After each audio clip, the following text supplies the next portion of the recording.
उच्च न्यायालयाच्या आदेशाप्रमाणे 6 फुटापर्यंतच्या सर्व गणेश मूर्तींचे विसर्जन कृत्रिम तलावात करण्यात येणार आहे, तर 6 फुटापेक्षा जास्त उंचीच्या मूर्ती नैसर्गिक जलस्रोतात विसर्जित करता येणार आहेत. त्यामुळे कृत्रिम तलाव व फिरत्या विसर्जन व्यवस्थेत वाढ करण्यात आली आहे. गेल्या वर्षीपेक्षा 1.5 पटीने जास्तीची विसर्जन व्यवस्था ठाणे महानगरपालिकेतर्फे करण्यात येत असल्याची माहिती महापालिका आयुक्त सौरभ राव यांनी दिली आहे. राज्य उत्सवाचा दर्जा मिळालेला गणेशोत्सव यंदाही दरवर्षीच्याच उत्साहाने साजरा करूया.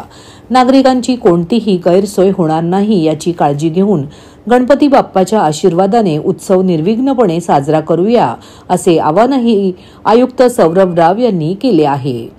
ठाणे महानगरपालिकेच्या वतीने मंगळवारी महापालिका मुख्यालय येथील कैलासवासी नरेंद्र बल्लाळ सभागृहात पर्यावरणपूरक गणेशोत्सव 2025 आयोजनासाठी बैठकीचे आयोजन केले होते.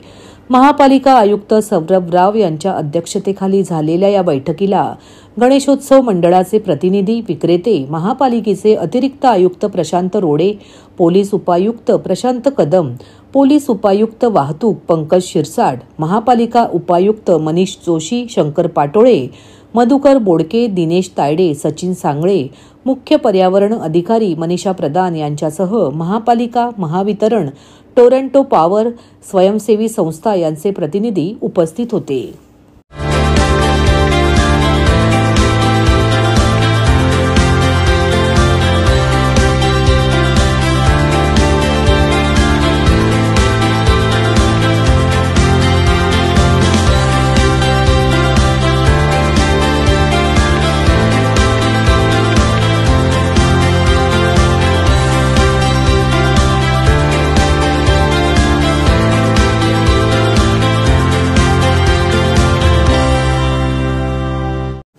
राष्ट्रवादी काँग्रेसचे ज्येष्ठ नेते डॉक्टर जितेंद्र आव्हाड यांचा वाढदिवस आज ठाण्यात मोठ्या उत्साहात साजरा करण्यात आला.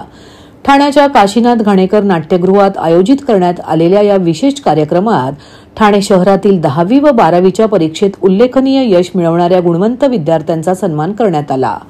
या गुणवंत विद्यार्थ्यांना लकी ड्रॉच्या माध्यमातून पारितोषिके देण्यात आली. विशेष म्हणजे अनेक विद्यार्थ्यांना लॅपटॉपचेही वाटप करण्यात आले. या उपक्रमामुळे विद्यार्थ्यांमध्ये मोठा उत्साह निर्माण झाला होता. कार्यक्रमात अनिल थत्ते यांच्या वतीने विद्यार्थ्यांना अभ्यास, करिअर आणि मूल्यधिष्ठित शिक्षणावर मार्गदर्शन करण्यात आले. यावेळी राष्ट्रवादी काँग्रेसचे ठाणे शहर अध्यक्ष सुहास देसाई, उपाध्यक्ष प्रकाश पाटील, महिला अध्यक्ष सुरेखा घाग तसेच इतर पदाधिकारी, कार्यकर्ते आणि पालक मोठ्या संख्येने उपस्थित होते. डॉक्टर जितेंद्र आव्हाड यांनी विद्यार्थ्यांना मार्गदर्शन करताना सांगितले की शिक्षण हेच खरे शस्त्र आहे. तुमच्यातील प्रत्येकामध्ये समाज बदलण्याची ताकद आहे. जिद्द, मेहनत आणि चिकाटीच्या जोरावर तुमचं यश नक्की आहे. या कार्यक्रमानंतर उपस्थित कार्यकर्त्यांनी आणि नागरिकांनी आव्हाड यांना वाढदिवसाच्या शुभेच्छा दिल्या. ठाण्यातील सामाजिक, शैक्षणिक क्षेत्रातील मान्यवर नागरिकांनीही यावेळी उपस्थित राहून कार्यक्रमाची शोभा वाढवली.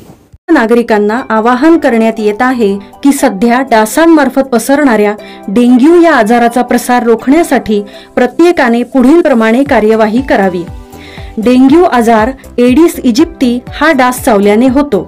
या डासांची पैदास साचलेल्या किंवा साचवलेल्या स्वच्छ पाण्यामध्ये होते. 8 दिवसांपेक्षा जास्त दिवस पाणी उघडे व साचून राहिल्यास त्यात डास अंडी घालतात. अंड्यांच्या अळ्या तयार होऊन पुढे डास तयार होतात. यासाठी आपल्या घरातील पाणी साठे, उदाहरणार्थ बॅरल्स, पिंपे, टाक्या, हौद, रांजणे इत्यादी दर आठवड्याला रिकामे करून घासून पुसून कोरडे करून पुन्हा भरावे. 1 दिवस कोरडा दिवस म्हणून पाळावा. पाणी साठ्यांना घट्ट झाकणे बसवावीत किंवा जुनी साडी, चादर, धोतर यांनी बांधून झाकून ठेवावीत, म्हणजे डास त्यात जाऊन अंडी घालणार नाहीत. घराच्या गच्चीवर, आजूबाजूला, अंगणात कोठेही पाणी साचू देऊ नये. भंगार सामान उघड्यावर टाकू नये. उदाहरणार्थ टायर्स, प्लास्टिक सामान, कुंड्या, टाकाऊ वस्तू इत्यादी. अशा सामानात पावसाचे पाणी साठून त्यात डेंग्यूच्या डासांची पैदास होते. घरातील कूलर्स, फ्रीजच्या पाठीमागील ट्रे हे देखील वेळोवेळी कोरडे करावेत. लक्षात ठेवा, नुसत्या फवारणीने डास घनता कमी होत नाही, तर त्यासाठी डास पैदास ठिकाणे नष्ट करणे ही आपल्या सर्वांची जबाबदारी आहे. कोणताही ताप अंगावर न काढता जवळच्या शासकीय रुग्णालयात मोफत औषधोपचार घ्या. अशा प्रकारे नागरिकांनी सहकार्य केल्यास डेंग्यूचा प्रसार रोखणे सहज शक्य आहे. घोडबंदर मार्ग हा वाहतुकीसाठी महत्त्वाचा मानला जातो. या मार्गावरून स्थानिक नागरिकांसह अवजड वाहनांची सतत वर्दळ असते.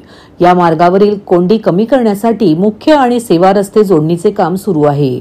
याशिवाय मेट्रो प्रकल्प उभारणीचेही काम सुरू आहे. या सर्व कामांच्या प्रगतीचा आढावा घेण्यासाठी स्थानिक आमदार व राज्याचे परिवहन मंत्री प्रताप सरनाईक यांनी सोमवारी घोडबंदर मार्गाचा पाहणी दौरा केला. यावेळी त्यांनी मुंबई महानगर प्रदेश प्राधिकरणाच्या अधिकाऱ्यांना महत्त्वाचे निर्देश दिले. घोडबंदर मार्गावर सुरू असलेल्या सर्वच प्रकल्पांच्या कामाच्या प्रगतीचा आढावा घेण्यासाठी स्थानिक आमदार व राज्याचे परिवहन मंत्री प्रताप सरनाईक यांनी सोमवारी घोडबंदर मार्गाचा पाहणी दौरा केला. यावेळी ठाणे महानगरपालिका, मुंबई महानगर क्षेत्र विकास प्राधिकरण, वाहतूक विभागाचे संबंधित अधिकारी उपस्थित होते. यावेळी सरनाईक म्हणाले, 5 ते 6 वर्षांपूर्वी ठाणे मेट्रोचे काम सुरू झाले तेव्हा सेवा रस्ता हा मुख्य रस्त्याच्या बाजूला होता. परंतु घोडबंदर मार्गावरील वाढती वाहतूक कोंडी लक्षात घेता तत्कालीन मुख्यमंत्री एकनाथ शिंदे यांना विनंती केली की सध्याचा सेवा रस्ता हा मुख्य रस्त्यामध्ये विलीन करावा, जेणेकरून घोडबंदर रस्त्यावरील वाहतूक कोंडीचा प्रश्न मिटू शकेल. त्या अनुषंगाने 600 कोटी रुपये अतिरिक्त निधी यासाठी उपलब्ध करून देण्यात आला. हे काम पावसाळ्यानंतर सुरू करून या वर्षाअखेरीस पूर्ण करावे. प्रवाशांना पूरक वाहतूक व्यवस्था निर्माण करणे गरजेचे असल्याचे त्यांनी सांगितले. सेवा रस्ता आणि मुख्य रस्ता यांच्या मधोमध मेट्रोचे स्थानकाचे जिने उतरत असल्यामुळे ते भविष्यात प्रवाशांना धोकादायक ठरू शकतील, अशा तक्रारी नागरिकांकडून येऊ लागल्या. या संदर्भात प्रत्यक्ष पाहणी करून तोडगा काढण्यासाठी या दौऱ्याचे नियोजन केले होते. सध्या सेवा रस्ता हा मुख्य रस्त्याशी जोडला जात असल्यामुळे रस्त्याची रुंदी वाढलेली आहे. परंतु जिथे मेट्रो स्थानक आहे तिथे प्रवासी उतरण्याच्या जिन्यालगत प्रवाशांना पूरक वाहतूक व्यवस्था निर्माण करणे गरजेचे आहे, असे सरनाईक म्हणाले. मेट्रोचं ज्यावेळेस काम सुरुवात झालं त्यावेळेस MMRDच्या किंवा ठाणे महानगरपालिकेच्या किंवा PWDच्या, कारण त्यावेळेस हा PWDचा रस्ता होता. आताही PWDच्याच मालकीचा आहे, परंतु तो आता ठाणे महानगरपालिकेकडे हस्तांतरित होतोय. त्यावेळेस जेव्हा काम चालू झालं असं कुणी विचार केला नव्हता की घोडबंदर रोडला एवढी वाहतूक कोंडीची समस्या निर्माण होईल. आणि त्यामुळे ज्यावेळेस वाहतूक कोंडी मोठ्या प्रमाणात व्हायला लागली तेव्हा मुख्यमंत्री म्हणून एकनाथ शिंदे साहेब होते आणि मी त्यांना विनंती केली की साहेब हा सर्व्हिस रोडचा वापर नाहीतरी सगळ्या गाड्या पार्किंगसाठी आणि सगळे जे स्ट्रक्चर आहेत म्हणजे काही वडा पाववाले, चहावाले किंवा ऑमलेट पाववाले वगैरे हे पूर्णपणे सर्व्हिस रोड त्यांनी विलंकृत केलेला आहे. तो जर आपण मर्ज केला ह्या घोडबंदर रोडवर तर घोडबंदर रोड मोठा होईल. आणि त्याचबरोबर मेट्रोचं काम चालू असताना जर हा रोड झाला तर त्याचा फायदा सर्वसामान्य प्रवाशांना किंवा सर्वसामान्य घोडबंदरवासियांना होऊ शकेल. आणि त्या माध्यमातून हे काम चालू झालं. जवळजवळ 600 कोटीहून अधिक खर्च करून MMRDच्या माध्यमातून हा सर्व्हिस रोड घोडबंदर रोडमध्ये मर्ज होतं आणि पुढल्या 6 महिन्यात साधारणतः जानेवारी-फेब्रुवारीपर्यंत ते काम पूर्ण होऊन जाईल याची खात्री सुद्धा MMRDच्या अधिकाऱ्याने आम्हाला दिलेली आहे. आज परिस्थिती अशी आहे की ह्या गायमुख पासून ते कापूरबावडीपर्यंत 8 मध्ये हे मेट्रो स्टेशन्स येतात आणि त्या मेट्रो स्टेशन्स बरोबर सर्व्हिस रोड आणि मुख्य रस्त्याच्या मधोमध त्याचे जिने आलेले आहेत. आणि त्यामुळे तांत्रिकदृष्ट्या हे अडचणीचं काम झालेलं आहे की जर लोक उतरले तर मागून येणाऱ्या वाहनांची धडक लागून त्यांचा अपघात होऊ शकेल. त्यामुळे मार्ग काय काढायचा अशासाठी आजची ही बैठक आम्ही आयोजित केली होती आणि त्या माध्यमातून आता ह्या सगळ्या 8 स्टेशनचा आम्ही गायमुखपासून कापूरबावडीपर्यंतचा पाहणी दौरा करतोय.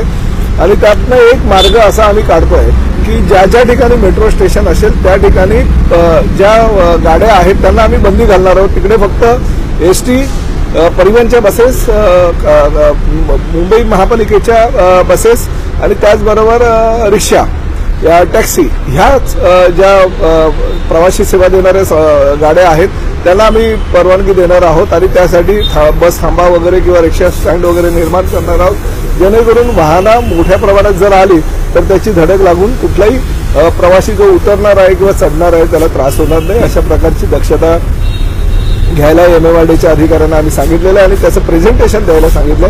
ते प्रेझेंटेशन आदरणीय उपमुख्यमंत्री एकनाथ शिंदे साहेबांकडे घेऊन आम्ही त्यावर अंतिम निर्णय घेऊ.